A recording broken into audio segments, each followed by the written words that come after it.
Chapter 1871 से 1880। Perfect क्राइमन केवल प्राचीन बर्बर लोगों का गुप्त क्षेत्र खोला गया। अन्य प्रमुख ताकतें वही थीं।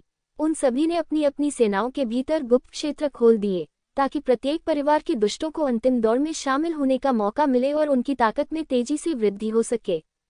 यहाँ तक कि कुछ पुरानी प्राचीन वस्तुएं भी छिपी हुई हैं।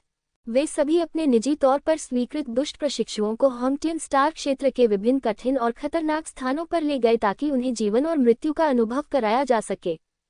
जियोफैन एकांत में था। आधे साल बाद वह शून्य क्षेत्र में वापसी के चौथे स्तर पर पहुंच गया।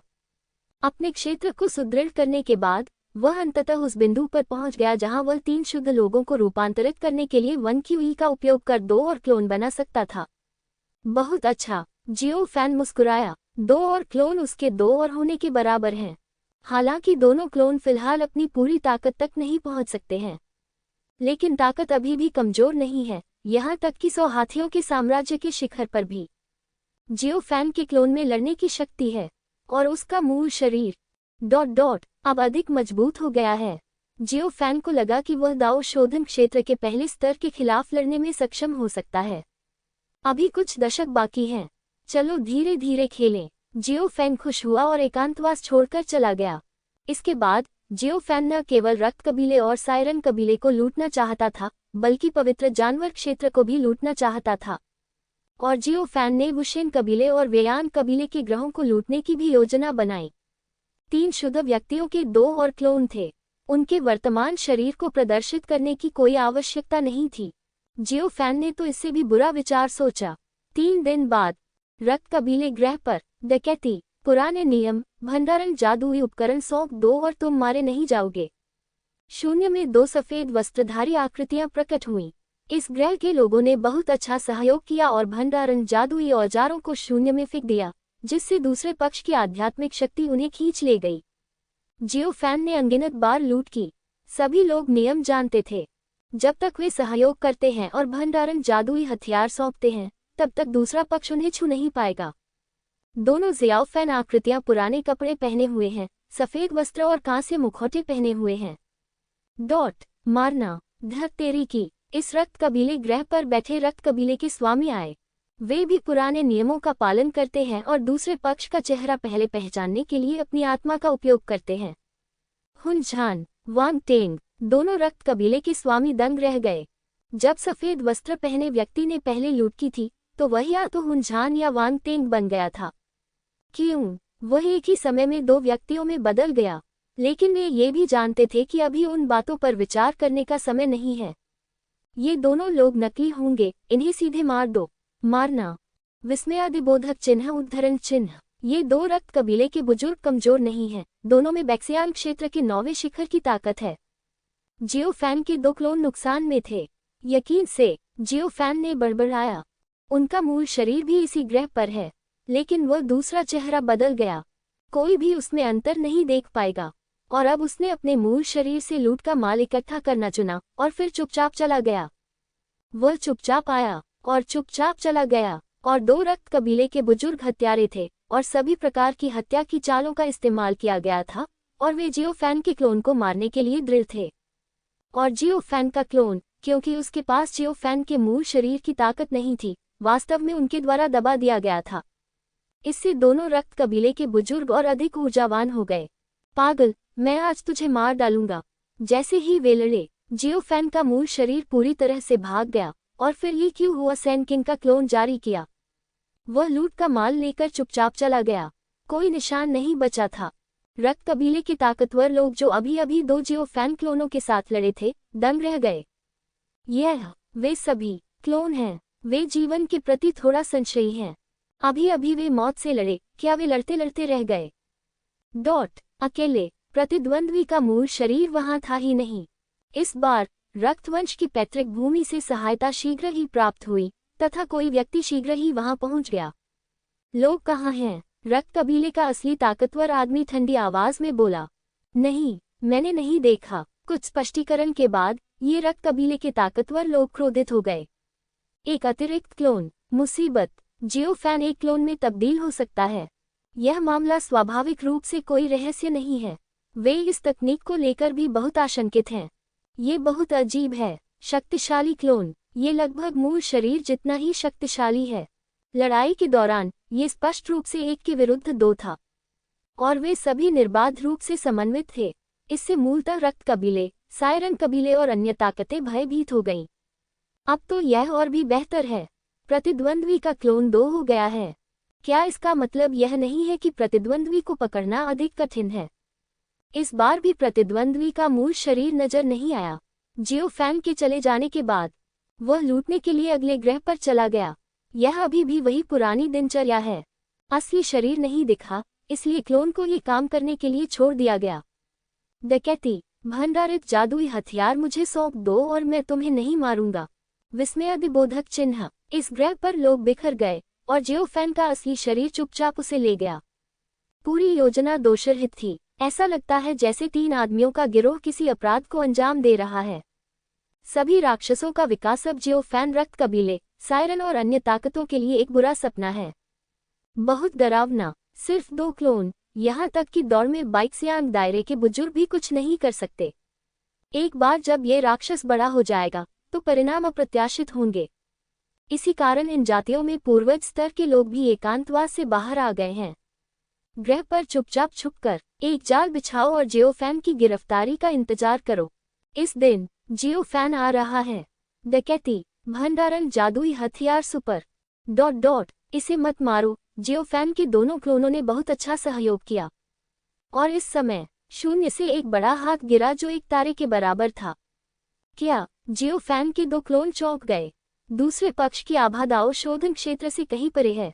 ये बहुत डरावनी बात है कि वे प्रतिस्पर्धा करने में असमर्थ हैं। बूम। जियोफैन के 2 क्यूई रूपांतरित 3 स्पष्ट क्लोनों को सीधे दबा दिया गया। ये रक्त वंश का 5वां पूर्वज है। ताकत भयानक है और यहाँ लंबे समय से घात लगाए बैठे हैं। उसने जियोफैन के क्लोन को पकड़ लिया और सीधे अपनी सांस बाहर निकाल दी। वह अपने क्लोन का उपयोग करके मूल शरीर का पता लगाना चाहता था। उन्होंने तुरंत कार्रवाई की। भले ही जियोफैन अपने क्लोन को हटाने का इरादा रखता है, लेकिन बहुत देर हो चुकी है। उफ। जियोफैन की अभिव्यक्ति काफी बदल गई। रक्तवंश वास्तव में कपटी है। वह रुका नहीं और तुरंत भाग गया। यदि वह दाव शोधन क्षेत्र में आता है तो वह लड़ने में सक्षम हो सकता है, लेकिन जियोफैन के पास दाव शोधन क्षेत्र के शक्तिशाली व्यक्ति को पछाड़कर जीतने का कोई मौका नहीं था। एक बार जब वह किसी शक्तिशाली व्यक्ति के चंगुल में फंस जाएगा तो उसे भागने का मौका भी नहीं मिलेगा। लेकिन रक्तवंश के 5वें पूर्वज ने भौहें सिकुड़ी। Bang bang. दोनों क्लोन नष्ट हो गए और उन्हें जियोफैन ने उठा लिया। निष्कर्ष नहीं निकाला गया। रक्तवंश के 5वें पूर्वज को झटका लगा। उसे यकीन ही नहीं हो रहा था कि ये सब सच होगा। उसने कुछ भी निष्कर्ष नहीं निकाला। दूसरे पक्ष की आकृति धुंध में ढकी हुई थी, जिसके कारण वह उसे स्पष्ट रूप से नहीं देख पा रहा था। मैं पहले दूसरे पक्ष का अनुमान नहीं लगा सका था, क्योंकि उन्होंने हवा से ही इसकी गणना कर ली थी। लेकिन उसने अन्य 2 क्लोनों को दबा दिया। क्लोन दूसरे व्यक्ति का आभामंडल होना चाहिए, लेकिन अभी भी इसका निष्कर्ष नहीं निकाला जा सका। ये खजाना किस स्तर का है? क्या ये पवित्र स्तर से भी आगे निकल गया है? रक्तवंश का 5वां पूर्वज उदास और स्पष्ट दिख रहा था, भले ही दूसरे पक्ष के पास कोई पवित्र जादुई हथियार हो। जब उसने दूसरे पक्ष के क्लोन को पकड़ा तो उसे पूरा विश्वास था कि वह दूसरे पक्ष का सुराग पा सकता है, लेकिन उसे कुछ भी पता नहीं चल सका। सिद्ध करे कि दूसरे पक्ष का खजाना पवित्र स्तर को पार करने की संभावना है। ये भयानक है, अविश्वसनीय, डरावनी। लानत है, चाहे तुम कोई भी हो, मेरा खून का कबीला तुम्हें मार डालेगा। रक्तवंश का 5वां पूर्वज बहुत क्रोधित हुआ। वह पहले ही एकांतवास से बाहर आ चुका था और उसने इस व्यक्ति के 2 क्लोनों को भी पकड़ लिया था, लेकिन वह अभी भी उन्हें सफलतापूर्वक पकड़ने में असफल रहा। रक्तवंश के कई शक्तिशाली लोग 5वें पूर्वज की स्थिति के बारे में पूछने आए। रक्तवंश के 5वें पूर्वज ने गुस्से में शाप दिया और उनका मूड खराब हो गया। फिर वह खाली जगह को फाड़कर चला गया। इन डांटे गए रक्त कबीले के मजबूत पुरुषों ने एक दूसरे को देखा और अपने दिल में शिकायत की। वे नहीं जानते कि क्या हो रहा है। जब मैं आया तो मुझे डांटा गया। दूसरी ओर कई ग्रहों को पार करने के बाद भी जियोफैन भयभीत था। ये बहुत देर तक रहता है। मुझे अगली बार अधिक सतर्क रहना होगा। मैं इतनी बार ऐसा नहीं कर सकता। अब उनके पास फीनिक्स धर्म का निर्वाण नहीं है। यदि तुम मर जाओ तब वास्तव में कोई बैकअप योजना नहीं है। इसलिए जियोफैन ने अधिक सतर्क रहने की योजना बनाई। भले ही उसके हाथ में पर्याप्त प्राचीन वस्तुएं न हो, वह जल्दबाजी में कार्रवाई नहीं कर सकता था। ये बहुत खतरनाक है, उसे बर्बाद करना आसान है। इसके बाद जियोफैन पवित्र पशु क्षेत्र में चला गया। पवित्र पशु क्षेत्र द्वारा नियंत्रित अधिकांश ग्रहों में रक्त कबीले और सायरन के बीच काफी अंतर है। और जियोफैन यहाँ आया। ऐसा इसलिए भी है क्योंकि पवित्र पशु क्षेत्र अपनी विलय योजना को फिर से शुरू करने की योजना बना रहा है। इसलिए जियोफैन उनके लिए मुसीबत ढूंढने आ रहा है। कानून को बचाने के बाद ये फानजोग में शामिल था। पवित्र पशु क्षेत्र तैयार नहीं है। ग्रह की रक्षा के लिए पूर्वज स्तर के लोगों को भेजना बहुत महंगा है। सत्ता में मौजूद पूर्वज आमतौर पर पूरे साल खुद को सील कर लेते हैं और केवल एक छोटी सी जीवन अवधि ही बचा पाते हैं। वे सत्ता के स्तंभ हैं। एक बार वे युद्ध में मारे गए या गंभीर रूप से घायल हो गए। परिणाम बोधगम्य है। इस दिन जियोफैन ने पवित्र जानवर क्षेत्र में 1 दर्जन से अधिक ग्रहों को लूट लिया और फिर चुपचाप चला गया। पवित्र पशु क्षेत्र क्रोधित था, लेकिन ये बेकार था। अगला जियोफैन चुपचाप झूठ बोलता है। ये गुप्तचरता 10 वर्षों तक चली। इस अवधि के दौरान वह चुपचाप फैनजोंग चले गए, लेकिन मैं ज्यादा देर तक वहां नहीं रुका। वह अब बहुत खतरनाक है। यदि वह फैन संप्रदाय में रहा तो इससे उन्हें असहनीय आपदाएं आ सकती हैं। पिछले 10 वर्षों में जियोफैन लूटने नहीं गया था, उसके क्षेत्र में भी सुधार हुआ है। ये शून्य क्षेत्र में वापसी के चौथे स्तर के मध्य चरण तक पहुंच गया, लेकिन यह अभी भी बहुत धीमी है। इस बार जब जियोफैन एकांतवास से बाहर आया तो उसने बहुत सारी खबरें सुनी। उदाहरण के लिए ज़िफू दाओ बॉडी लिंगजियाओ एक दिन में 3 क्षेत्रों को तोड़ता है। ये बैक्सियान क्षेत्र के प्रथम स्तर तक पहुंच गया है। ये सुनकर जियोफैन हैरान रह गया। क्या आपने एक दिन में 3 छोटे क्षेत्रों में सुधार किया है? उससे भी अधिक दुष्ट, यहाँ प्राचीन बर्बर जनजाति हुन-झान भी है। उसका क्षेत्र 2 स्तरों तक बढ़ा दिया गया है, लेकिन उसकी शारीरिक शक्ति रिफाइनिंग दाओ क्षेत्र के एक मजबूत व्यक्ति के बराबर है। ये पहले से कई गुना अधिक भयावह है। जिंगलुओ पवेलियन से जियाओली भी हैं। उसका रक्त और ऊर्जा अब एक सुनहरे ड्रैगन में परिवर्तित हो सकती है और उसकी ताकत और भी अधिक मजबूत हो गई है। कुछ समय के लिए गायब हो गया। खबर जानने के बाद जियोफैन हैरान रह गया। किंग एयर के बारे में सुनने के बाद वह और भी अधिक शक्तिशाली हो गया। लेकिन यह जियाओली चुवान जितना बुरा नहीं है। इसके अलावा यहाँ तक कि सेंट मेडेन पीक की नीयू तोंगक्सुआन भी पागलपन की हालत में है और अपनी ताकत में सुधार करने के लिए हर दिन पागलपन की हद तक अभ्यास करती है। इन प्रमुख ताकतों की नींव वास्तव में अद्भुत है। जियोफैन ने अपना सिर हिलाया और कड़वाहट से मुस्कुराया। उसने शुरू में सोचा था कि वह इतना दुष्ट है कि सभी प्रकार की प्राचीन वस्तुओं को हड़प सकता है, लेकिन मिला। हुंगतियन स्टार डोमेन के ये राक्षस कमजोर नहीं हैं। कुछ अन्य दुष्ट व्यक्ति, उदाहरण के लिए वांग टेंग की ताकत भी काफी बढ़ गई है और वह तलवारबाजी का अध्ययन करने के लिए 10 साल तक एकांत में रहा है। मैंने वांग परिवार के 13वें पूर्वज से बहुत सारी जादुई शक्तियां सीखीं। वांग टेंग अब ऐसा कहा जाता है कि वह एक तलवार से सभी कानूनों को तोड़ने का अभ्यास करता है। अजय विश्व को हराने के लिए। ये खबरें सुनने के बाद जियोफैन ने चुपके से सिर हिलाया। ये वांग टेंग ... आखिरकार अधिक सामान्य है। अगर वांग टेंग इतना सामान्य होता तो जियोफैन उसे और किंग एयर को नहीं रोकता। लेकिन वांग परिवार से वांग टेंग फिर से गुआंगमिंग क्षेत्र में भाग गया। ...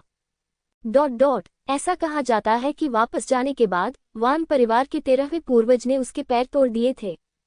उसने क्या किया? मैंने सुना। मैंने जियो किंग को वह जादुई हथियार दिया जो वांग परिवार के 13वें कुलपति ने उसे दिया था। ...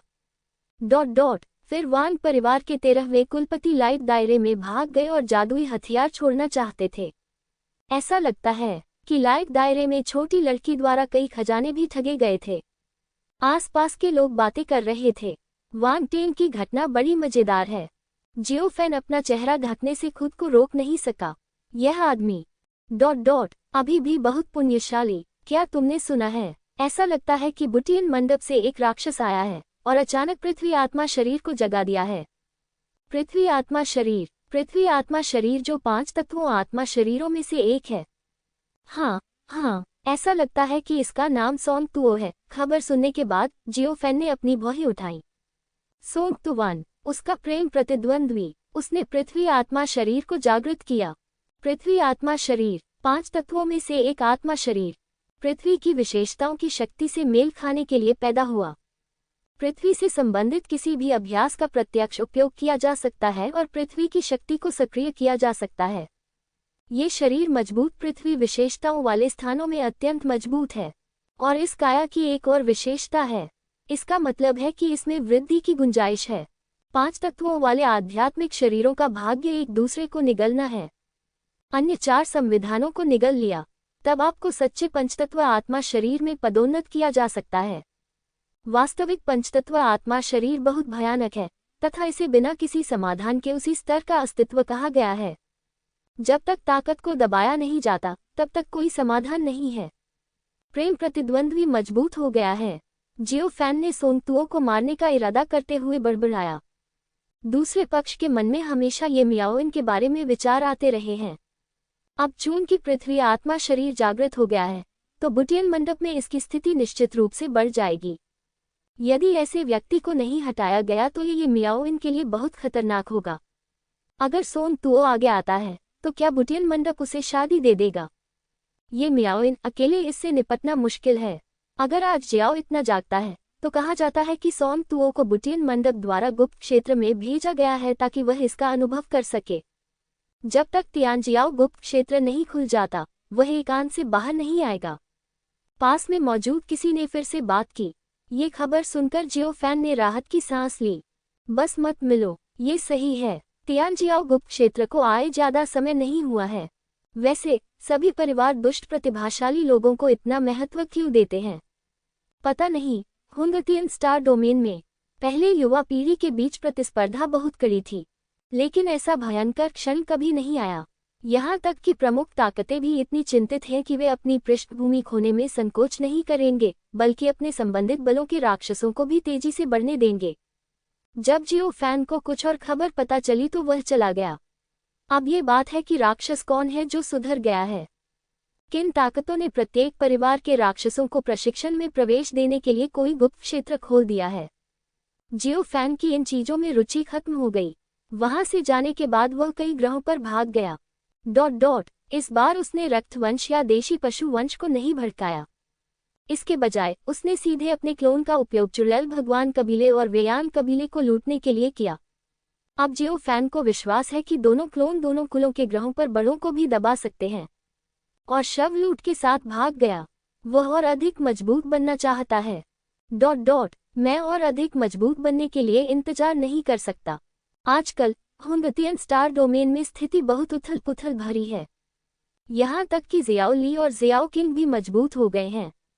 एक पुरुष होने के नाते वह बिल्कुल भी शांत नहीं हो सका। उद्धरण चिन्ह, डकैती, भंडारण, जादुई हथियार, सुपर, इसे मत मारो। जियो फैन के क्यूई रूपांतरित 3 शुद्ध एक क्लोन के 2 क्लोन सफेद बागे और कांस्य मुखौटा में दिखाई दिए। उन्होंने सीधे तौर पर इस चुड़ैल भगवान कबीले के ग्रह को लूट लिया। उसने पुराने नियमों का पालन किया और संग्रहित जादुई हथियार को सौंप दिया और उसे मारने से इनकार कर दिया। चुड़ैल भगवान कबीले और वेयान कबीले को पहले कभी जियो फैन द्वारा नहीं लूटा गया था। ये पहली बार है। उन्होंने उन्हें अचानक पकड़ लिया। लूट होने पर वह अचानक पकड़ा गया। मारना। दोनों कुलों के अनगिनत शक्तिशाली लोग जियाओ फैन को रोकने के लिए बाहर आए। लेकिन यह अफसोस की बात है, बैक्सियांग क्षेत्र के अंतर्गत जियो फैन का क्लोन उसके साथ कुछ भी नहीं कर सकता था जब तक कि वह उस तरह का अद्वितीय राक्षस न हो। यहाँ तक कि रक्त कबीले के बुजुर्ग भी जियो फैन का कुछ नहीं कर सके। बाद में जियो फैन के असली शरीर ने लूट को छीन लिया। 3 शुद्धात्माओं के 2 क्लोन वुशेन कबीले के प्राणियों का क्रूरतापूर्वक वध कर रहे थे। इन सभी को ब्याज के रूप में माना गया। जियो फैन के चले जाने के बाद वह सीधे अगले ग्रह पर चला गया। वह अच्छी तरह जानता था कि लूट एक ही बार में होनी चाहिए। ये काम खत्म करने के बाद उसे कुछ समय के लिए गायब होना पड़ा। एओली, बैक्सियांग क्षेत्र स्तर 5 जियाओ फैन हाल ही में बहुत अधिक कार्रवाई कर रहा है और उसने वुशेन कबीले और वेयान कबीले को उकसाया। इससे पहले उसने उन्हें भड़काने की हिम्मत नहीं की क्योंकि इन दोनों कुलों में बहुत अधिक शक्तिशाली लोग थे। उसे डर था कि वह सफलतापूर्वक भागने में सक्षम नहीं होगा। लेकिन अब स्थिति अलग है। वह 2 क्लोनों को संघनित कर सकता है। जियाओ फैन के लिए ये निस्संदेह बाघ को पंख जोड़ने जैसा है। यहाँ तक कि जियाओ फैन भी इसके बारे में सोच रहा है। यदि वह 3 शुद्धतम सत्ताओं के 3 क्लोनों को संघनित कर सके, उस समय जब वह लूटने जाएगा तो क्या होगा? क्या वे शक्तिशाली लोग अचंभित हो जाएंगे? वैसे इन 2 प्रमुख ताकतों के ग्रहों को लूटते समय जियो फैन 2 कुलों के अधिक मजबूत लोगों को भी मार सकता है। इन सभी को ब्याज मांगने के रूप में माना जाता है, लेकिन वह अंधा या आवेगशील नहीं है। वह अच्छी तरह जानता है कि ये दोनों कबीले सरल नहीं हैं। इसलिए जियो फैन ने हाल ही में अपनी ताकत में सुधार करने के लिए पीछे हटने की योजना बनाई है। जब तक उसकी ताकत थोड़ी बेहतर न हो जाए तब तक प्रतीक्षा करें, फिर लूटने जाएं। दिन ब दिन समय बीतता गया। 10 साल पलक झपकते ही बीत गए। अब तियानजियाओ गुप्त क्षेत्र के खुलने में 80 वर्ष से भी कम समय रह गया है। इन 10 वर्षों में जियो फैन ने पहले से ही लूटी गई प्राचीन वस्तुओं को परिष्कृत कर लिया था, लेकिन उसे जाने की कोई जल्दी नहीं थी, क्योंकि एक बार वह बीच में ही छोड़कर चले गए थे। लेकिन वुशिन कबीले और वेयान कबीले उग्र थे, और कई वर्षों के बाद भी वे अभी भी सतर्क और तैयार थे। यहाँ तक कि रक्त कबीले, समुद्री राक्षस कबीले आदि भी एक ही थे। पिछली बार जब जियो फैन ने रिट्रीट छोड़ा था तो उसके पास कोई मौका नहीं था। इस बार वह पुनः एकांतवास से बाहर निकल आया। स्थिति को थोड़ा समझने के बाद वह इन जातीय ताकतों के बीच घुस गया। लूटपाट के एक नए दौर की योजना बना रहे हैं। जियो फैन के पास प्रमुख ताकतों के खजाने नहीं थे जो उसकी ताकत में तेजी से सुधार कर सकते थे, इसलिए वह केवल इन शत्रुतापूर्ण प्रमुख ताकतों पर ही भरोसा कर सकता था। यहाँ तक कि क्योंकि तियानजियाओ गुप्त क्षेत्र खुलने वाला था, कैंगटियन तानाशाह निकाय और प्राचीन संत निकाय के बीच लड़ाई की तारीख स्थगित कर दी गई। दोनों पक्षों ने विजेता का फैसला करने के लिए गुप्त क्षेत्र में प्रवेश करने तक प्रतीक्षा करने पर सहमति व्यक्त की। यद्यपि इससे बाहरी दुनिया को झटका लगा, फिर भी यह उचित था। आखिरकार तियानजियाओ गुप्त क्षेत्र सबसे महत्वपूर्ण है। जियो फैन को लूटा और मार डाला। एक ही दिन में उसने सफेद वस्त्रधारी दुष्ट की प्रतिष्ठा को पुनर्जीवित कर दिया। एक बार फिर वुशेन कबीले और वेयान कबीले की सेनाओं पर हमला हुआ। आह, कौन है भाई? लानत है, वह तो मारे जाने लायक है। जियो फैन द्वारा लूटी गई 2 उग्र थी, लेकिन वे इसमें कोई मदद नहीं कर सके। वे जियो फैन की उत्पत्ति की जांच भी नहीं कर सके। उन्होंने पहले नियू तोंगक्सुआन परिवार की जांच की, लेकिन उन्हें कोई सुराग नहीं मिला। जियो फैन ने यह काम खत्म करने के बाद फिर से छिपने का फैसला किया। वह अधिक शक्तिशाली बनना चाहता था, और जब उसके पास पर्याप्त शक्ति होगी तो वह हुंगतियन तारा क्षेत्र को हिला सकता था। वुशेन कबीले और वेयांग कबीले को नष्ट करो। समय गुजर जाता है। 30 साल बीत गए हैं। तियानजियाओ गुप्त क्षेत्र के अस्तित्व में आने में 50 वर्ष से भी कम समय बचा है। इस दिन ज़ेयुन मंदिर से बुद्ध की ध्वनि निकली और आसपास के सैकड़ों ग्रह पुनर्जीवित हो गए। ज़ेयुन मंदिर ने घोषणा की, छोटे पूर्वज हुयान ने तोड़ दिया... तो इससे स्वर्ग और पृथ्वी की ध्वनि उत्पन्न हो गई। वह कैसे सफल हुआ? ज़ेयुन मंदिर ने इसे लीक नहीं किया। यह ज़ेयुन मंदिर के पूर्वज का आदेश था। हुयान ने 50 वर्ष लगाकर अंततः हुआंगजी बुद्ध घास को परिष्कृत किया। उनकी ताकत में बहुत अधिक वृद्धि हुई है। बेशक ज़ेयुन मंदिर हुआंगजी बुद्ध घास के बारे में ये जानकारी लीक नहीं कर सकता है, अन्यथा... अगर यह किसी गुप्त इरादे वाले व्यक्ति द्वारा अनुमान लगाया जाता है तो ये बाद में ज़ेयुन मंदिर के लिए परेशानी ला सकता है। हुयान बुरा नहीं है। जियो फैन मुस्कुराया। हालांकि वह और छोटा भिक्षु लंबे समय से एक साथ नहीं हैं, लेकिन उनके बीच अच्छे संबंध हैं। हालांकि दूसरा पक्ष अजीब है और कहता है कि वह उसका किस्मत वाला व्यक्ति है, लेकिन जियो फैन अच्छी तरह से जानता है कि हुयान का कोई बुरा इरादा नहीं है। जियो फैन के पीछे हटने के बाद उसने फिर से लूटपाट की। जैसे जैसे उसका राज्य उन्नत होता गया, इस बार उससे लूटी गई जातीय ताकतें और भी अधिक हताश हो गईं। यहाँ तक कि बाहरी दुनिया से भी नई अफवाहें जारी की गईं। क्या तुमने सुना है? वुशेन कबीले के ग्रह को कल लूट लिया गया था। बेशक मुझे पता है, न केवल वुशेन कबीले बल्कि वेयान कबीले और रक्त कबीले के ग्रहों को भी लूट लिया गया था। वह सफेद वस्त्रधारी युवक अधिक शक्तिशाली प्रतीत होता है... ऐसा कहा जाता है कि उसने एक ही समय में 2 ग्रहों को लूटा था। यही है ना? क्लोन में किस प्रकार के कौशल हैं... उद्धरण चिन्ह। अनगिनत लोगों ने इसके बारे में बात की और उन सभी ने सोचा कि यह रहस्यमय सफेद वस्त्रधारी युवक एक प्रतिभाशाली व्यक्ति था जो समकालीन प्रमुख ताकतों के राक्षसों से कमतर नहीं था। स्वाभाविक रूप से किसी ने भी इस दृष्टिकोण का खंडन या विरोध नहीं किया, क्योंकि यह एक तथ्य था। लेकिन यह अफसोस की बात थी, कोई भी ज़ियाओ फैन की असली उत्पत्ति और जड़ों को नहीं जानता था। इससे हुंगतियन स्टार क्षेत्र के असंख्य लोग उदास हो गए, विशेष रूप से वुशेन कबीले, वेयान कबीले और अन्य ताकतें। भले ही वे बदला लेना चाहते थे, उन्हें नहीं पता था कि किसे ढूंढना है। लेकिन इस आदमी के पास कोई पैटर्न नहीं है। यदि वह हर कीमत पर अनुमान लगा ले तो भी वह दूसरे पक्ष का सुराग नहीं पा सकेगा। पलक झपकते ही 10 साल और बीत गए। ड्रैगन पैलेस, पहला दानव एओली। उनकी साधना का स्तर ऊंचा उठ गया। इससे पहले कुछ समय तक वह कम ही चर्चा में रहे थे और बाहरी दुनिया में उनके बारे में कोई खबर नहीं थी। अब इसकी सूचना दी गई। एओली 100 हाथियों के क्षेत्र के 5वें स्तर तक पहुंच गया था। वह समकालीन राक्षसों में सबसे शक्तिशाली था और उसके पास सभी स्तरों पर चुनौती देने की शक्ति थी, और 100 हाथियों का साम्राज्य उसके सामने कोई मुकाबला नहीं कर सकता था। दाओ शोधन क्षेत्र के 5वें स्तर से पहले भी केवल एक ही व्यक्ति था जो उसका प्रतिद्वंद्वी हो सकता था। वुशेन कबीले और वेयान कबीले के राक्षसों की चुनौती एओली, जो कई वर्षों से छिपा हुआ था, बाहर आ गया। तुरंत ही हुंगतियन सितारा क्षेत्र पुनः हिल गया, बहुत मजबूत। एओली अब हुंगतियन स्टार क्षेत्र में युवा पीढ़ी का सबसे मजबूत राक्षस है। मुझे नहीं पता लिंग जियो पर्पल मेंशन दाओ बॉडी की वर्तमान स्थिति क्या है, कोई नहीं जानता। इस बार तियानजियाओ गुप्त क्षेत्र बहुत रोमांचक लग रहा है। एओली के नाम ने दुनिया को हिला दिया। इससे अनगिनत लोग सदमे में आ गए। इतनी कम उम्र में वह वैक्सियान क्षेत्र में पहुंच गया है और लियांडाओ क्षेत्र में लड़ सकता है। एओली निश्चित रूप से युवा पीढ़ी में शीर्ष पर है। कुछ साल पहले पिक्सिन गेट के लिए वुयान एकांतवास से बाहर आए। उसकी शक्ति बहुत बढ़ गई। ऐसा कहा जाता है कि उसने पिक्सिन गेट के पूर्वज की सच्ची शिक्षा प्राप्त की थी। उन्होंने निर्दयी मार्ग का सार समझ लिया, लेकिन किस हद तक कोई नहीं जानता। इस घटना के कारण एक और पुरानी बात सामने आ गई। यही है, लियू वुयान के पास प्राचीन संत ज़ियाओली के लिए भावनाएं हैं, लेकिन दूसरे पक्ष ने कभी दिलचस्पी नहीं दिखाई। यह मामला भी खूब उछला, जिससे असंख्य लोगों ने इस पर चर्चा की। आप कहते हैं, अगर लियू वुयान वास्तव में भविष्य में क्रूर मार्ग पर चलती है तो क्या उसके और ज़ियाओली के पास कोई मौका नहीं होगा? ये तो पक्का है। पिक्सिनमेन तकनीक का अंत तक अभ्यास करने के बाद माता पिता भी एक दूसरे को नहीं पहचान पाते। यह मामला थोड़ा दिलचस्प है। हर जगह तरह तरह की अफवाहें फैली हुई हैं। जियो फैन भीड़ में चला गया और ये खबर सुनकर उसका चेहरा मुस्कुरा उठा। वह कहना चाहता था, इसका आपसे क्या संबंध है?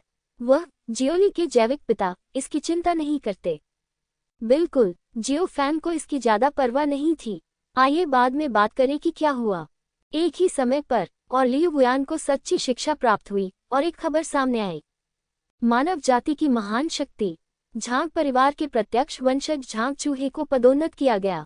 100 हाथियों के साम्राज्य के चौथे स्तर पर पहुंच गए। झांग परिवार वास्तव में बहुत शांत स्वभाव का है।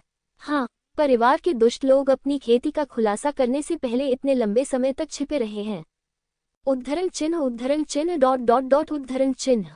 छिपना और कम प्रोफाइल रखना बहुत आम बात है। ये सिर्फ झांग परिवार की बात नहीं है। कई अन्य बड़ी जातियां और बड़ी ताकतें भी ऐसी ही हैं। प्रत्येक बल में दुष्टों ने अपना प्रभाव कम रखना चुना है। यहाँ तक कि ज़ियाओ फैन अभी भी संदिग्ध है। क्या और भी छिपे हुए दुष्ट लोग होंगे? वुशेन कबीले, वेयान कबीले और रक्त कबीले के दुष्टों के बारे में क्या? उद्धरण चिन्ह। जियो फैन ने बड़बड़ाया। जियोझोउ छोड़ने से पहले उसने इन जातियों के बड़ी संख्या में दुष्टों को मार डाला, लेकिन वह यह अच्छी तरह जानता था कि इन जातियों में अभी भी बुरे लोगों के प्रत्यक्ष वंशज हैं। वे आसानी से उन दुष्टों को प्रशिक्षण के लिए जियोझोउ जैसे स्थानों पर नहीं भेजेंगे। सबसे पहली बात तो ये कि लाभ बहुत अधिक नहीं है और दुर्घटनाएं होने की संभावना बनी रहती है। भले ही संभावना बहुत कम हो, ये काम नहीं करेगा। समय बहता रहता है। और 10 साल बीत गए। तियानजियाओ गुप्त क्षेत्र का दिन करीब आता जा रहा है। यहाँ तक कि विभिन्न ताकतों ने भी सट्टेबाजी शुरू कर दी है। शर्त की विषय वस्तु भी बहुत सरल है। पहले से शर्त लगा ले कि गुप्त क्षेत्र में किस बल का राक्षस सबसे अच्छा प्रदर्शन करेगा। इस गुप्त क्षेत्र को ज़ेयुन मंदिर और ज़िवेक्सुआन द्वारा संयुक्त रूप से नियंत्रित किया जाता है। इसमें सीमांत आत्माएं हैं। अंत में प्रवेश करने वाले राक्षसों को रैंक दी जाएगी। उनमें से ह्यूयन जियुन मंदिर का छोटा पूर्वज, लिंगशियाओ बैंगनी हवेली ताओवादी शरीर बहुत लोकप्रिय है। कारण बहुत सरल है, ये गुप्त क्षेत्र 2 शक्तियों द्वारा नियंत्रित है। यदि इसमें कोई विशेषाधिकार नहीं है तो कोई भी इस पर विश्वास नहीं करेगा। दूसरा है एओली, झांग परिवार के झांग चूहे, जिओली प्राचीन संत निकाय, और हुनझान नीला आकाश तानाशाह निकाय। ये राक्षस और प्रमुख ताओवादी संप्रदायों से प्रतिभाशाली लोग हैं। यहाँ तक कि रक्त कबीले, चुड़ैल देव कबीले और वेयान कबीले के राक्षस भी उभरने लगे हैं। डायन देव कबीले का राक्षस, समकालीन डायन देव कबीले का पहला राक्षस, वू चेन बाक्सियान क्षेत्र का तीसरा स्तर। इसे 7 सितारा खजाना शरीर का एक दुर्लभ काया कहा जाता है। सितारों की शक्ति को अवशोषित कर सकता है। शारीरिक शक्ति भयानक, अजीब और अप्रत्याशित है। वेयान कबीले का पहला दानव, जंगली बाक्सियान क्षेत्र का तीसरा स्तर। अज्ञात क्षमता, समकालीन युग में रक्त वंश का पहला राक्षस, रक्त पागल बाक्सियान क्षेत्र का दूसरा स्तर। और समुद्री राक्षस कबीले, पृथ्वी जानवर कबीले और अन्य ताकतों के राक्षस धीरे धीरे अपने आंकड़े दिखा रहे हैं। इन शक्तियों के राक्षस बहुत भयानक हैं और शक्तिशाली। जब जियो फैन को इन बातों के बारे में पता चला तो वह बहुत अच्छे मूड में था। जाओ, बेहतर है कि और अधिक जाओ, उन सभी को मार डालो। जियो फैन मुस्कुराया, लेकिन यह मुस्कान बहुत ठंडी थी। जियाओ फैन को वुशेन कबीले, वेयान कबीले और अन्य जातियों के राक्षसों को मारने के लिए कोई अपराधबोध महसूस नहीं होगा। जियो फैन ने फिर से कार्रवाई की। इस बार खाली समय थोड़ा लंबा है, कोई उपाय नहीं है। वुशेन कबीले, वेयान कबीले और रक्त कबीले बहुत सतर्क थे, इसलिए जियो फैन के पास कार्रवाई करने का कोई मौका नहीं था। इस समय जियाओ फैन को हमला करने का एक और मौका मिला। जियो फैन बेहद निर्दयी और निर्दयी था। उन्होंने एक बार फिर इन बड़ी ताकतों को करारा झटका दिया, जिससे उन्हें भारी क्षति उठानी पड़ी और उन्होंने अपनी बहुत बड़ी प्रतिष्ठा भी खो दी। बिल्कुल जियो फैन ने केवल छोटे ग्रहों को लूटा। असली बड़े ग्रह अच्छी तरह से तैयार थे और जियो फैन उन्हें बिल्कुल भी लूट नहीं सका। यह एक तरफा यात्रा थी। जिन ग्रहों को उसने लूटा वे वास्तव में वुशेन कबीले और वेयान कबीले को नुकसान नहीं पहुंचा सके। लेकिन ये शर्मनाक था। इस बार लूटे जाने के बाद वेयान कबीले और वुशेन कबीले के दुष्टों ने बात की। उन्होंने सफेद वस्त्रधारी व्यक्ति को चुनौती देने की धमकी दी, जीवन मरण की लड़ाई लड़ने के लिए। लुओ ज़ियातियान, अगर तुम आदमी हो तो छिपकर मत बोलो। खड़े हो जाओ और मैं तुम्हारे साथ निष्पक्ष रूप से लड़ूंगा। चुड़ैल देवता कबीले से वू चेन बोला। वह जियो फैन को अपने हाथों से मारना चाहता है। उसने जियाओ फैन का सिर काटने और खुली लड़ाई में शामिल होने की धमकी दी। काय, तुम केवल चुपके से अंदर आने की हिम्मत करते हो। धूर्त चूहे, खड़े हो जाओ। मैं तुम्हें एक हाथ से मार दूंगा। वेयान जनजाति की महत्वाकांक्षाएं भी सामने आईं। वह वू चेन से भी अधिक घमंडी है और एक हाथ से जियो फैन को मारना चाहता है। यहाँ तक कि पिशाच और सायरन जनजातियों की युवा पीढ़ी के सबसे शक्तिशाली राक्षस भी बातें कर रहे थे। अफसोस की बात है, ये बिल्कुल बेकार है। सफेद वस्त्र पहने हुए व्यक्ति में कोई हलचल नहीं थी। ऐसा लगता है कि वह सचमुच अपनी कायरता की प्रतिष्ठा को स्वीकार कर चुका है। लेकिन हुंगतियन स्टार डोमेन में हर कोई इसे जानता है।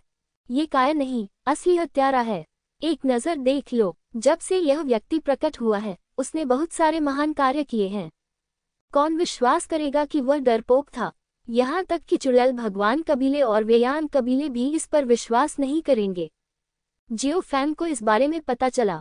उसका गुस्सा करने का बिल्कुल भी इरादा नहीं था। चुड़ैल देव कबीला, वेयान कबीला और रक्त कबीला, तुम रुको, तुम गुप्त क्षेत्र में प्रवेश करो और देखो मैं तुम्हारे साथ कैसे निपटता हूँ। जियो फैन ने उपहास किया और उसका जानलेवा इरादा उबल रहा था। वह इन राक्षसों से अकेले लड़ने के लिए आगे आए। वह मूर्ख नहीं है। क्या ऐसा हो सकता है कि वह चुड़ैल भगवान कबीले और वेयान कबीले पर अपने वादे निभाने के लिए भरोसा कर रहा है? सपना। समय गुजर जाता है। ये तियानजियाओ गुप्त क्षेत्र से केवल 10 वर्ष दूर है। विभिन्न प्रमुख ताकतों और महान शक्तियों के राक्षस एक के बाद एक प्रकट हुए और उनके कई नाम बाहरी दुनिया में अफवाह बन गए। जियो फैन भी चला गया। वह फांजोंग गया। इस बार जब वह फैनिजोंग आया तो उसके पास करने को कुछ नहीं था। बड़ी संख्या में स्रोत पत्थरों को पीछे छोड़ने के बाद जियो फैन वेई झोंगशान को ले गया। भाई भाई, तुम सचमुच जीवित हो। वेई झोंगशान हैरान होकर रोने लगे। उसे कभी यह खबर नहीं मिली थी कि जियो फैन अभी भी जीवित है। क्या? बहुत हैरान हो गए। जियो फैन ने मुस्कुराते हुए कहा, नहीं, मुझे आश्चर्य क्यों होगा, मुझे पता था कि तुम निश्चित रूप से नहीं मरोगे भाई। वेई झोंगशान बहुत खुश हुआ। वह अपने जीवन में इतना खुश कभी नहीं रहा। भाई, हम कहाँ जा रहे हैं? वेई झोंगशान ने पूछा। आत्मिक जानवर कंगन में प्रवेश करें, आप बाद में अपने कौशल का उपयोग करने में सक्षम होंगे। जियो फैन ने मुस्कुराते हुए कहा, ठीक है, वेई झोंगशान ने जवाब दिया। जियो फैन भाग गया और चला गया। उनका क्षेत्र शून्य क्षेत्र में वापसी के छठे स्तर के अंतिम चरण तक पहुंच गया। बहुत मजबूत, लेकिन फिर भी उसे गर्व नहीं हुआ। हुंगतियन स्टार डोमेन में कई लोग हैं जो उसे मार सकते हैं। जियो फैन वेई झोंगशान को अपने साथ ले गया ताकि वह हुंगतियन स्टार डोमेन में दुष्ट प्रतिभाओं की सेवा कर सके, उन्हें अच्छा महसूस कराएं। यदि कोई कोटा हो तो मुझे क्या करना चाहिए? जियो फैन ने खुद से कहा, यदि आप तियानजियाओ गुप्त क्षेत्र में प्रवेश करना चाहते हैं तो आपको कोटा की आवश्यकता होगी। ये कोटा सभी प्रमुख बलों के लिए उपलब्ध हैं। जियो फैन की पिछली योजना थी। जब तियानजियाओ गुप्त क्षेत्र शुरू होने वाला था तो उसने एक संप्रदाय में शामिल होने का तरीका ढूंढ लिया। यह प्रवेश करने के लिए जगह के लिए कुछ लागत और संसाधनों का आदान प्रदान किया, लेकिन अब उसके ह्यूयान के साथ अच्छे संबंध हैं। इस मामले के लिए जियो फैन और हुयान केवल बोलेंगे। ज़ेयुन मंदिर ज़ियाओ फैन को प्रवेश करने की अनुमति देगा। हुयान को सीधे ढूंढना बहुत आसान है, लेकिन जियो फैन अपनी प्रत्यक्ष पहचान उजागर नहीं करना चाहता था। यहाँ तक कि हुयान, जियो फैन ने पहले इसे छिपाने की योजना बनाई। जियो फैन ने इसके बारे में सोचा और पहले कोटा के साथ कुछ छोटी ताकतों के पास जाने का फैसला किया। यदि आप अंदर आ सकें। जियो फैन ने हुयान की तलाश बंद कर दी। यदि आप अंदर नहीं जा सकते तो इस बारे में हुयान से बात करें। हुयान के साथ अपने रिश्ते के साथ दूसरी पार्टी निश्चित रूप से मदद करेगी। गुप्त क्षेत्र में प्रवेश करने का अधिकार किस सेना को है? यह कोई रहस्य नहीं है, इसे खोजना आसान है। जियो फैन एक खूबसूरत जगह पर आया और दर्जनों ग्रहों की शक्तियों पर महारत हासिल कर ली।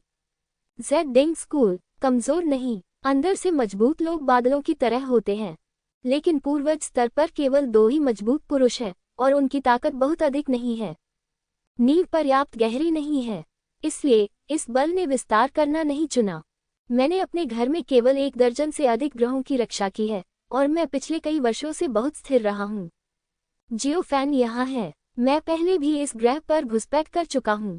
इतना खराब भी नहीं, जियो फैन ने यहाँ पूछा। मैंने भी इससे सीखा। इस ज़ेडिंग संप्रदाय में 10 स्थान हैं। आप 10 सबसे शक्तिशाली राक्षसों को गुप्त क्षेत्र में प्रवेश करने के लिए भेज सकते हैं ताकि वे इसका अनुभव कर सकें। अब भी जियो फैन को नहीं पता था कि गुप्त क्षेत्र में क्या अवसर थे। पिछली बार वह हुयान से अलग होने के लिए बहुत उत्सुक था, इसलिए उसके पास ये बातें पूछने और समझने का समय नहीं था। इस बार गुप्त क्षेत्र खुल गया है। यदि आप युडिंग संप्रदाय कहते हैं तो कौन लड़ेगा? परी लिन को शायद उसकी जगह मिल जाएगी। ज्वांगशी को अवश्य ही अपना अब ज्वांगशी 100 हाथियों के साम्राज्य के प्रथम स्तर पर पहुंच गया है और सबसे शक्तिशाली राक्षस है। आप इस बारे में क्या बात कर रहे हैं लुओ ज़ियाओटिन? वह कहना कठिन है। यद्यपि वह थोड़े समय के लिए ही युडिंग संप्रदाय में शामिल हुआ है, लेकिन ऐसा कहा जाता है कि मानव राक्षस बहुत अजीब है और उसकी साधना की गति भी बहुत तेज है। लुओ ज़ियाओटिन। जियो फैन दंग रह गया। ये नाम, यह इतना परिचित क्यों है? Luo Xiaoting, Luo Tian. जियो फैन ने इसके बारे में सोचा और महसूस किया कि यह लुओ तियान का उपनाम हो सकता है। क्या ये हो सकता है कि लुओ तियान इस युडिंग संप्रदाय में है? अपना सिर बलिदान करो और संप्रदाय के लिए खून बहाओ अगर... ये थोड़ा अधिक दिलचस्प है। जियो फैन पूछताछ करने के लिए दौड़ा। वह लुओ ज़ियाओटिन के बारे में कुछ खबर जानना चाहता था। वह लगभग 150 वर्ष पहले युडिंग संप्रदाय में शामिल हुआ था और उसकी हड्डियां काफी पुरानी हैं।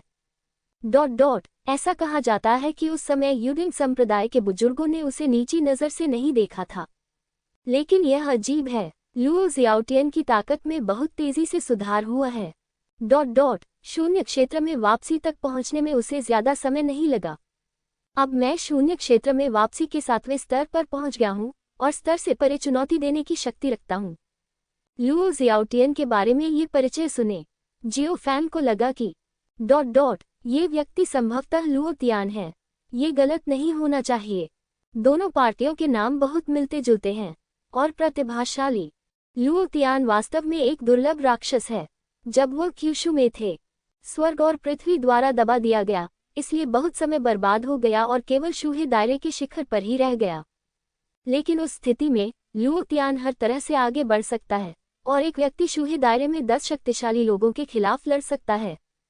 ये दिखाने के लिए पर्याप्त है कि वह प्रतिभाशाली है। धन्यवाद। जियो फैन ने उसे धन्यवाद दिया और फिर वह ज़ेड-डेंग संप्रदाय की ओर दौड़ा। इस स्थिति में जियो फैन को वास्तव में यूडिंग संप्रदाय में शामिल होने का रास्ता खोजना होगा। इसे कैसे करना है? जियो फैन यूडिंग संप्रदाय के सामने पहुंचा। यहाँ पर मजबूत लोग पहरा दे रहे हैं। बेशक ये गार्ड कमजोर नहीं है, वे केवल आभासी क्षेत्र में लौट सकते हैं। अब जियो फैन आसानी से उन्हें दबा सकता है। जियो फैन पहले प्रवेश करना चाहता था। आइए पहले देखें कि क्या लुओ ज़ियाओटियन वास्तव में लुओ तियान है। यदि हाँ, तो स्थिति के बारे में पूछें। आगे क्या करना है, इस बारे में सोचें। लेकिन अब इसमें शामिल होना कठिन है। या मैं पहले जाकर एक शिष्य ढूंढूंगा। जियो फैन ने इसके बारे में सोचा और पहले संप्रदाय में शामिल होने का फैसला किया। लुओ तियान पहले भी प्रवेश करने में सक्षम हो सकता था। बेशक वह भी लगभग वैसा ही है। इसी तरह से प्रयास करें। जियो फैन धीरे धीरे यूडिंग संप्रदाय के द्वार के पास पहुंचा। कौन आ रहा है? यूडिंग संप्रदाय के आंतरिक क्षेत्र के रक्षक जोर से चिल्लाए। वे सभी सतर्क हो गए क्योंकि जो व्यक्ति आया था उसमें आभासी दुनिया में लौटने की ताकत थी। शून्य क्षेत्र में वापसी एक बड़ी ताकत की तरह नहीं लग सकती है, लेकिन यूडिंग संप्रदाय जैसी ताकतों की नज़र में वे कमजोर नहीं हैं। सभी को नमस्कार, कृपया इसे आगे बढ़ाएं। मैं यूडिंग संप्रदाय में शामिल होना चाहता हूं। जियो फैन ने मुस्कुराते हुए कहा। यूडिंग संप्रदाय में शामिल हो। ज़ेड-डेंग संप्रदाय के ये रक्षक दंग रह गए। उन्होंने चेहरे पर आश्चर्य के भाव के साथ जियाओ फैन को देखा। दूसरे पक्ष में आभासी क्षेत्र के छठे स्तर पर लौटने की ताकत है। क्या आप यूडिंग संप्रदाय में शामिल होना चाहते हैं? आप पहले अपना नाम रिपोर्ट करें। यूडिंग संप्रदाय के एक रक्षक ने जोर से चिल्लाया। ओह, जियो तियान। जियो फैन झिझकते हुए बोला। जियो तियान, ठीक है, रुको, हमें इस बारे में बड़ों को रिपोर्ट करनी होगी। यूडिंग संप्रदाय के कई रक्षकों ने जियाओ फैन को सावधानी से देखा। एक गार्ड वहां से चला गया और आंतरिक क्षेत्र की ओर चला गया। ये तथ्य कि वे शिष्य बना रहे हैं निश्चित रूप से अंतिम निर्णय नहीं है। और जियो फैन बहुत मजबूत है, प्रतिभा भी बहुत बुरी है। वे अभी भी अपनी सतर्कता में ढील नहीं दे सकते। यदि जियाओ फैन ने कोई कार्रवाई की तो परिणाम अकल्पनीय होंगे। जियो फैन का चेहरा शांत था और वह बाहर खड़ा था। यदि यह चुड़ैल भगवान कबीले और वेयान कबीले की ताकतों का सामना कर रहा है। जियाओ फैन ने उनके शीर्ष शक्तिशाली खिलाड़ियों से मुलाकात की और शायद उनसे लड़ने में सक्षम नहीं होंगे। लेकिन जियाओ फैन वास्तव में यूडिंग संप्रदाय जैसी छोटी ताकतों से डरता नहीं था। शून्य क्षेत्र के छठे स्तर के शिखर पर लौटने से जियो फैन को एक मजबूत आत्मविश्वास मिला। आधे पौने घंटे बाद ज़ेड-डेंग संप्रदाय के बैक्सियान क्षेत्र से एक बुजुर्ग बाहर आया। बड़े, ये व्यक्ति यूडिंग संप्रदाय में शामिल होना चाहता है। जो गार्ड अभी अभी उसे सूचित करने गया था, उसने जियो फैन की ओर इशारा करते हुए कहा। ज़ेड-डेंग संप्रदाय के बैक्सियान क्षेत्र के बुजुर्ग ने सिर हिलाया। उसने जियाओ फैन को ऊपर से नीचे तक देखा और उसकी आंखों में आश्चर्य की चमक थी। क्या तुम सचमुच मेरे यूडिंग संप्रदाय में शामिल होना चाहते हो? ये सही है। जियो फैन ने सिर हिलाया। ओह, तुम मेरे यूडिंग संप्रदाय में क्यों शामिल होना चाहते हो? विस्मयादिबोधक चिन्ह उद्धरण चिन्ह। बैक्सियान क्षेत्र के बुजुर्ग ने आश्चर्य से कहा।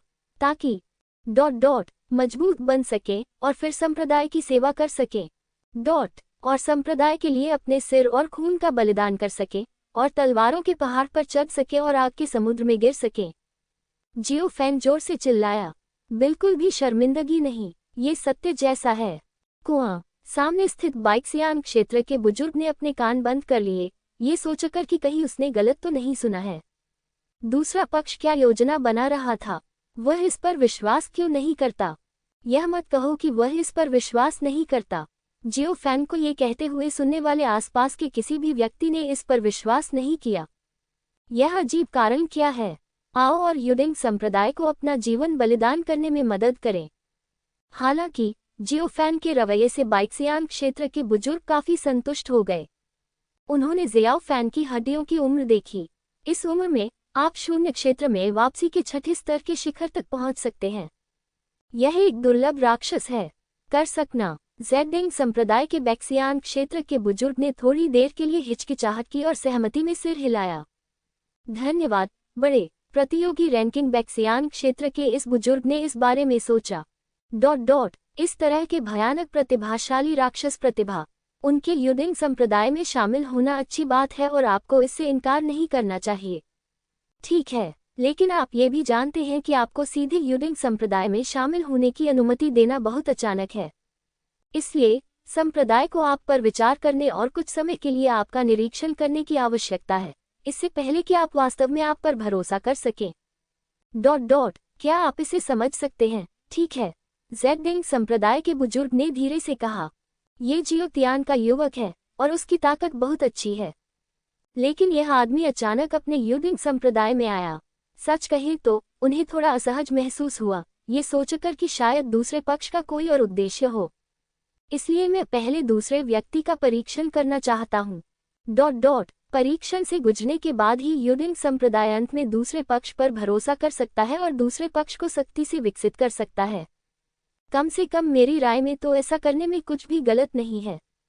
बिल्कुल, जियोफैन ने मुस्कुराकर जवाब दिया। ज़ेडिंग संप्रदाय के बुजुर्ग को आश्चर्य हुआ। जाहिर है, उसे उम्मीद नहीं थी कि इस आदमी से बात करना इतना आसान होगा। जब तक तुम समझ सकते हो, चिंता मत करो।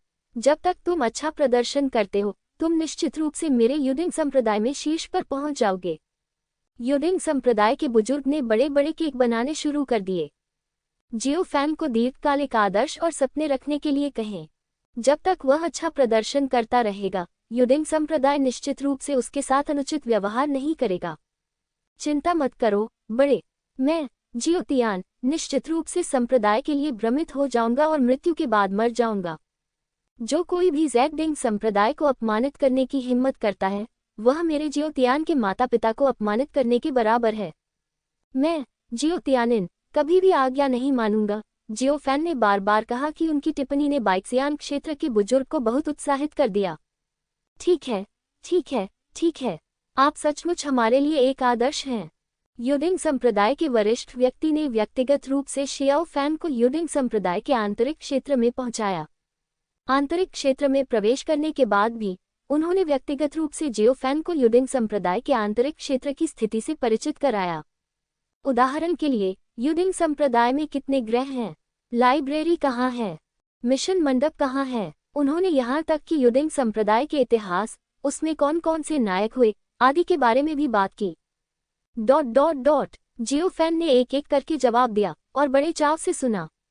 युडिंग संप्रदाय के बुजुर्ग जियोफैन के रवैये से बहुत संतुष्ट थे और अंततः उन्होंने व्यक्तिगत रूप से जियोफैन को एक गुफा चुनने के लिए ले गए और जियोफैन को वहां रहने दिया। यदि बाद में आपके कोई प्रश्न हो तो आप मुझसे सीधे संपर्क कर सकते हैं।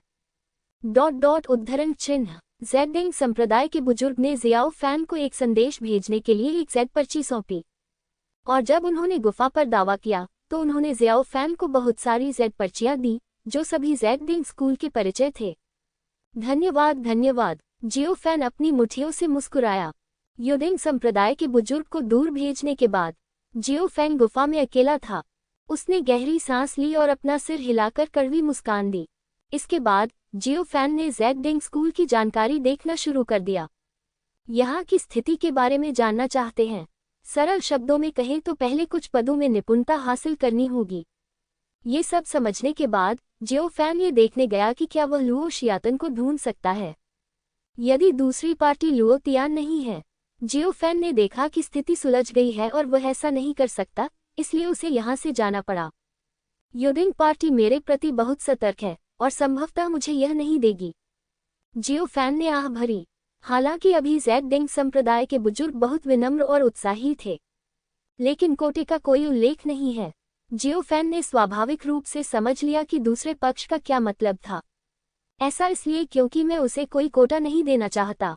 दूसरी पार्टी ऐसा करेगी, लेकिन यह सामान्य था और जियोफैन उत्सुक नहीं था। 3 दिन तक गुफा में रहे।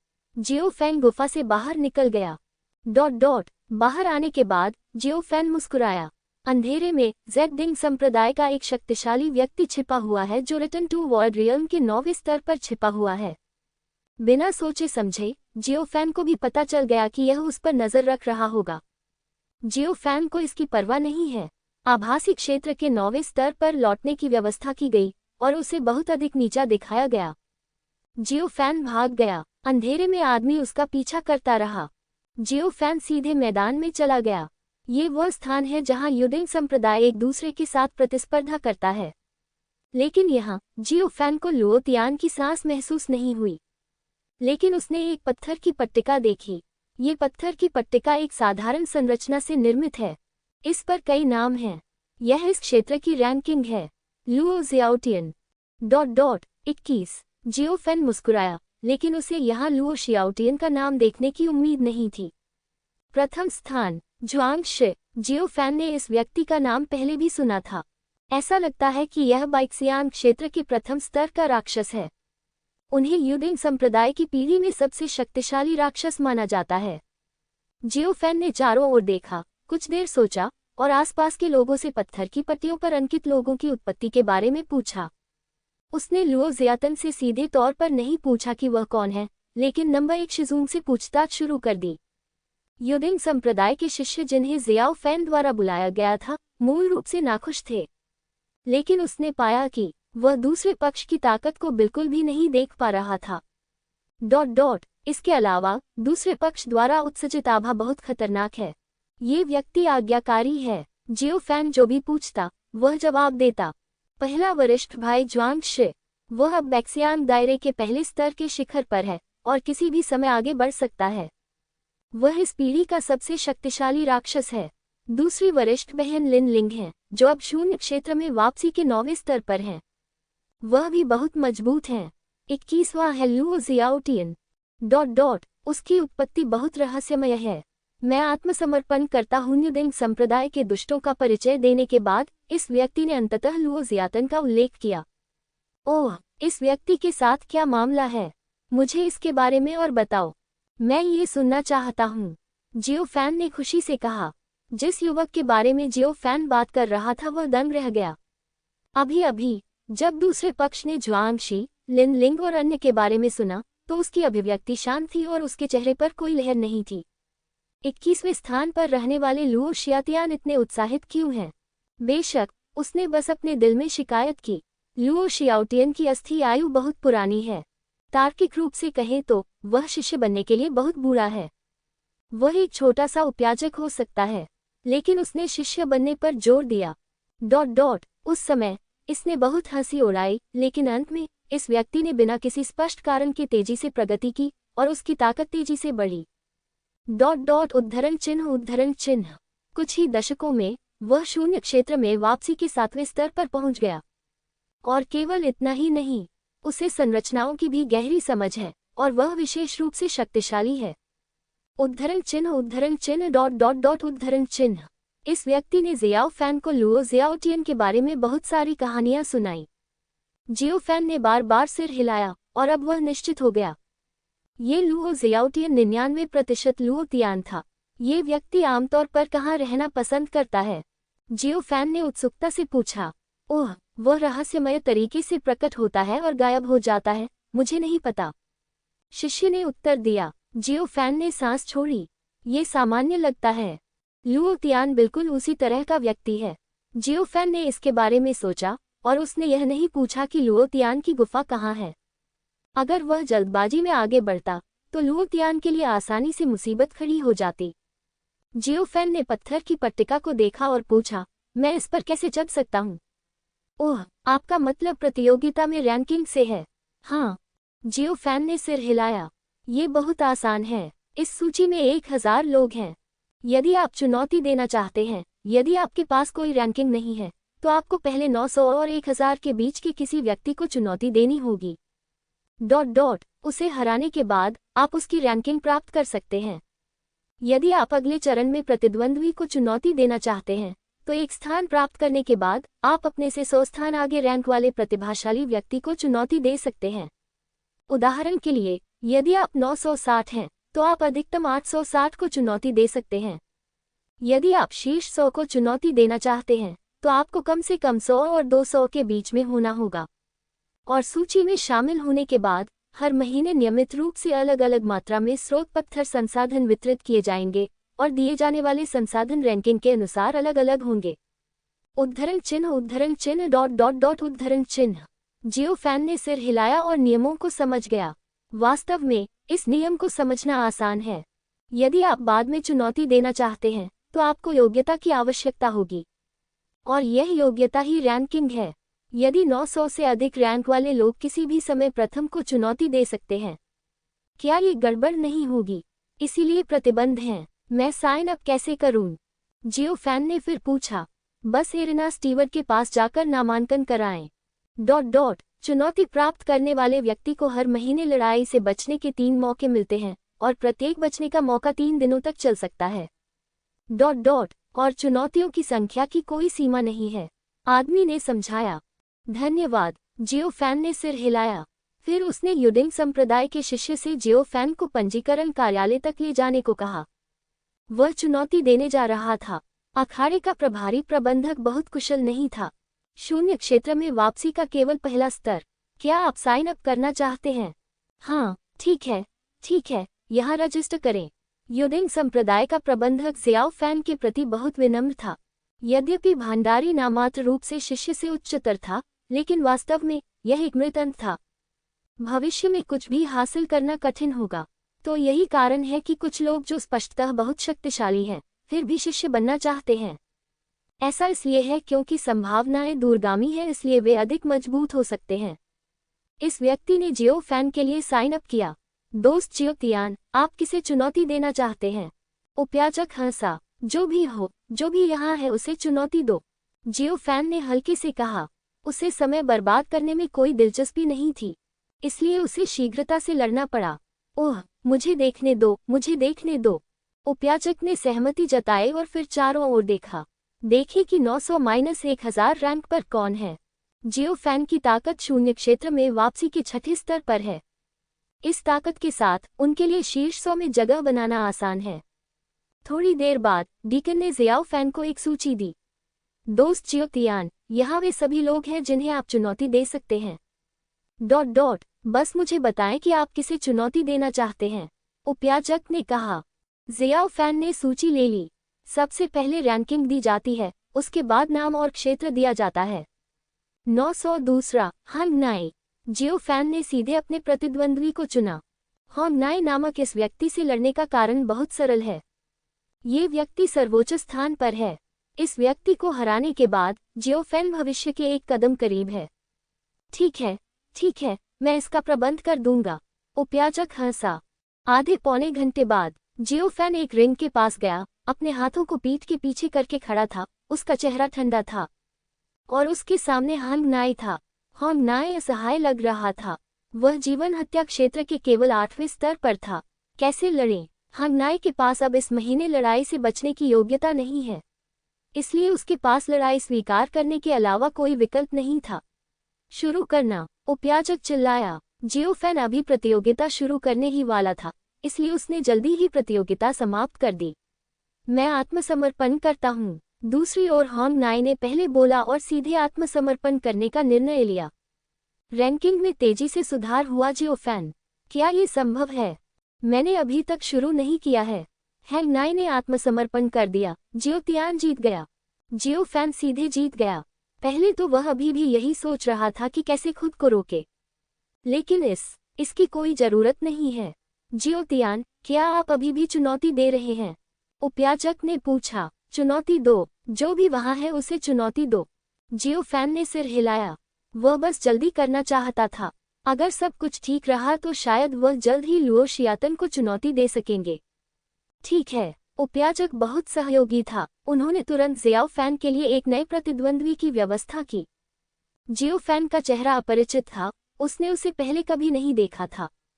उसे युडिंग संप्रदाय का नया सदस्य होना चाहिए, लेकिन प्रतिद्वंद्वी की ताकत बिल्कुल भी कमजोर नहीं है। भविष्य में जियोफैन के साथ अच्छे संबंध रखना उसके लिए अच्छा होगा। आधे मिनट के बाद डीकन ने जियो फैन के लिए एक और प्रतिद्वंद्वी की व्यवस्था की। ये जीवन हत्या क्षेत्र के 9वें स्तर का एक प्रतिभाशाली व्यक्ति है, जिसका रैंक 824वां है। मैं आत्मसमर्पण करता हूँ। इस आदमी ने भी आत्मसमर्पण करना चुना और उसका जियो फैन से लड़ने का कोई इरादा नहीं था। उसे शून्य दायरे में वापसी के साथ लड़ने दो। वह कैसे लड़ सकता है? डीकन ने युद्ध की व्यवस्था जारी रखी। मैं आत्मसमर्पण करता हूँ। मैं आत्मसमर्पण करता हूँ। जियो फैन ने अपने हाथ नहीं हिलाए, बस अपने हाथों को पीठ के पीछे करके रिंग पर खड़ा रहा। उन्होंने लगातार 8 गेम जीते हैं। रैंकिंग 233वीं पर पहुंच गई है। वह अकेलापन महसूस करता है। अजेय होना बहुत अकेलापन भरा है। और यहाँ भी इस आंदोलन ने काफी संख्या में दर्शकों को आकर्षित किया। ये व्यक्ति कौन है? मैंने उसे पहले क्यों नहीं देखा? उसका नाम ज़ियाओ तियान है। ऐसा लगता है कि वह अभी संप्रदाय में शामिल हुआ है। मैं समझ गया, लेकिन यह व्यक्ति वास्तव में बहुत ताकतवर है। हाँ, उन लोगों में उससे लड़ने की हिम्मत ही नहीं है। उद्धरण चिन्ह उद्धरण चिन्ह। आसपास लगातार चर्चा चल रही थी। जियो फैन का ध्यान देने का कोई इरादा नहीं था। वह अभी भी अपने हाथों को पीठ के पीछे रखे गर्व से भरा हुआ खड़ा था। ज़ियाओ फैन का अगला प्रतिद्वंद्वी 135वीं रैंक का प्रतिभाशाली खिलाड़ी था। ज़ियाओ फैन अब 233वें स्थान पर था। प्रतिद्वंद्वी सबसे निकटतम प्रतिभाशाली व्यक्ति था जिसे वह चुनौती दे सकता था। बेशक 133वीं और 134वीं दोनों ने लड़ाई से बचने का फैसला किया। परिणामस्वरूप जियो फैन चुनौती नहीं दे सका। इस मैच में जियो फैन का प्रतिद्वंद्वी सोन बोहुओ था। वह शून्य क्षेत्र में वापसी के चौथे स्तर का एक प्रतिभाशाली व्यक्ति था। आपको क्या लगता है ये लड़ाई कौन जीतेगा? यह शायद ज़ियाओ तियान है। वह बहुत ताकतवर है। सोन बोहुओ अब कमजोर नहीं है। वह शायद हार नहीं मानेगा और प्रतिद्वंद्वी से लड़ेगा। ये निश्चित रूप से ड्रैगन और बाघों के बीच लड़ाई होगी। ये देखने लायक है। आसपास लगातार चर्चाएं होती रहती थीं। शून्य क्षेत्र में वापसी का चौथा स्तर बनाम शून्य क्षेत्र में वापसी का छठा स्तर निश्चित रूप से बहुत रोमांचक होगा। डीकन ने रिंग पर खड़े होकर चारों ओर देखा और फिर प्रतियोगिता शुरू होने की घोषणा की। शुरू करना। उपयाचक की आवाज गिर गई। सोन बोहुओ दहाड़ा, उसकी हत्या की मंशा उबल रही थी। वह आत्मसमर्पण करने का इरादा नहीं रखता था और वह दूसरे पक्ष से लड़ना चाहता था। वह शून्य क्षेत्र में वापसी के चौथे स्तर पर था। भले ही वह हार गया हो, उसके पास खुद को बचाने की शक्ति थी। अगर वह लड़ता ही नहीं, सोन बोहुओ को लगा कि वह बहुत शर्मिंदा है और वह इसे अपने लिए एक प्रशिक्षण भी मान सकता है। लेकिन उद्धरण चिन्ह, तुम बहुत कमजोर हो, जियो फैन ने हल्के से कहा और सीधे मुक्का मारा। टकराना क्या? एक भयानक मुट्ठी की रोशनी ने सीधे सोन बोहुओ को जलमग्न कर दिया। पफ! इस व्यक्ति ने खून थूका और उसका शरीर रिंग से बाहर उड़ गया और वह प्रतियोगिता सीधे हार गया। वह खून से लथपथ पड़ा था और उसका सिर से भरा हुआ था।